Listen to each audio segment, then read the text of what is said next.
Here we go again. Example 3, part A. Find the equation of the fourth degree polynomial p sub 4 of x, whose function value first, second, third, and fourth derivatives all agree with f of x equaling e to the x at x equals 0. All right, so I highly encourage you to watch the rest of this video, at least going through this example on 2 times speed at the least. I, unfortunately, must go through it at 1 times speed, otherwise known as real life. Okay, example the third, I think. All right, here we go. Listing out our function, which, believe it or not, is e to the x, and then a function value, which is 1. And then finally, our polynomial. The new part to all of this, that's supposed to say polynomial. Polynomial p sub 4 of x is equal to ax cubed plus ax to the fourth plus bx cubed plus cx squared plus dx plus e. Not to be confused with this e, right? Okay. Wow, there it is. There's my... Oh, maybe this thing only comes up when I'm recording. I was just playing around with this, and it's like, where did the laser pointer go? There it is. Okay, anyway, yeah, I was supposed to plug in 0, and when I do, 100% of all of the x things are going to cancel out, leaving me with just e equaling... Wait, shouldn't I do that in pink? Yes, let's keep it consistent. E equaling 1. Bam. Okay. First derivative, maybe something is going to change. Probably not, though. It's like we're stuck in Groundhog Day here, if you've seen that movie. Until now, let's see, taking the first derivative, we're going to get 4ax cubed plus 3bx squared plus 2cx plus d. That's a d. No, it isn't. Now it is. And then use your pink crayon to plug in 0 into all the x's. They're going to cancel, and we're going to be left with d is equal to 1. Second derivative at 0.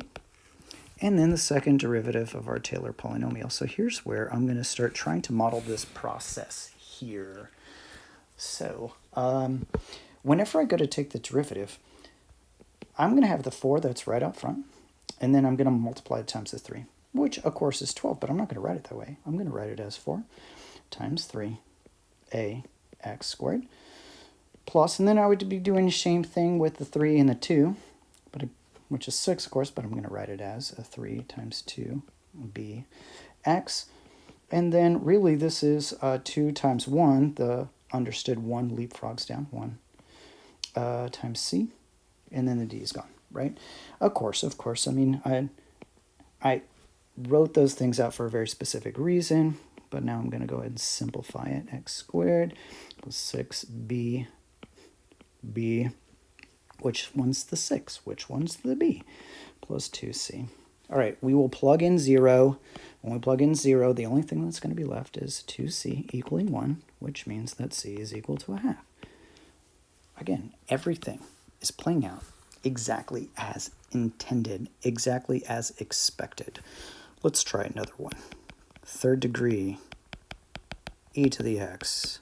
Third degree at 0, 1. And then the third, I say third degree, third derivative, whatever.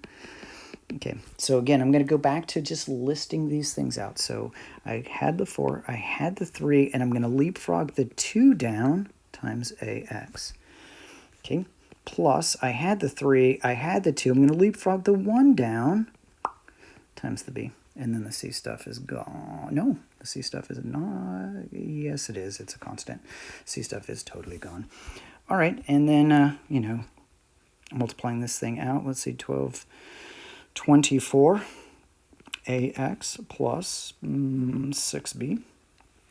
Whenever I go to plug in 0, the only thing that's left is the thing that kind of looks like 66, but it's not. It's 6b.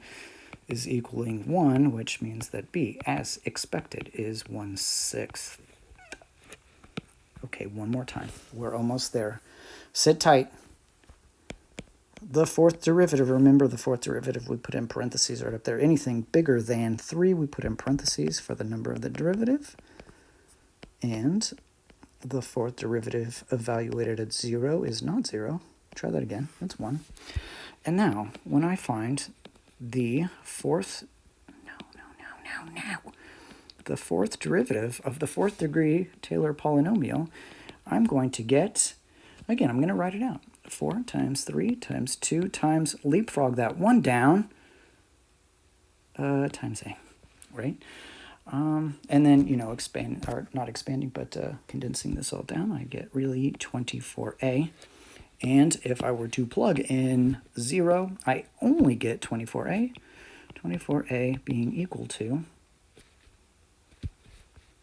where are you going? 1. So a is equal to 1 over 24.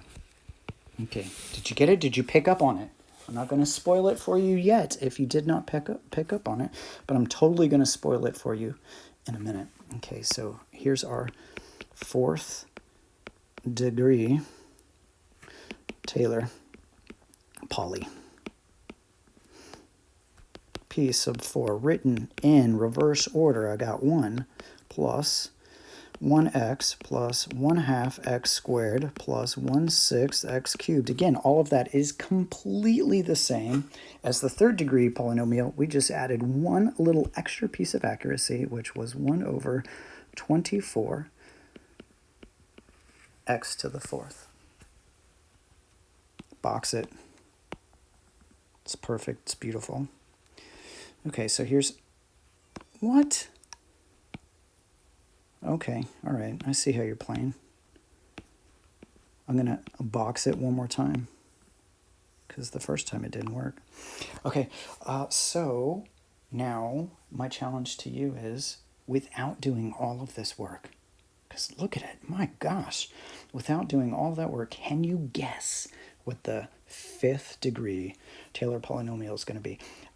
It should be exactly the same as this, but we would add in some fifth degree term. See if you can guess what the fifth degree term is, and then come back and see me in the next video. Oh, but wait.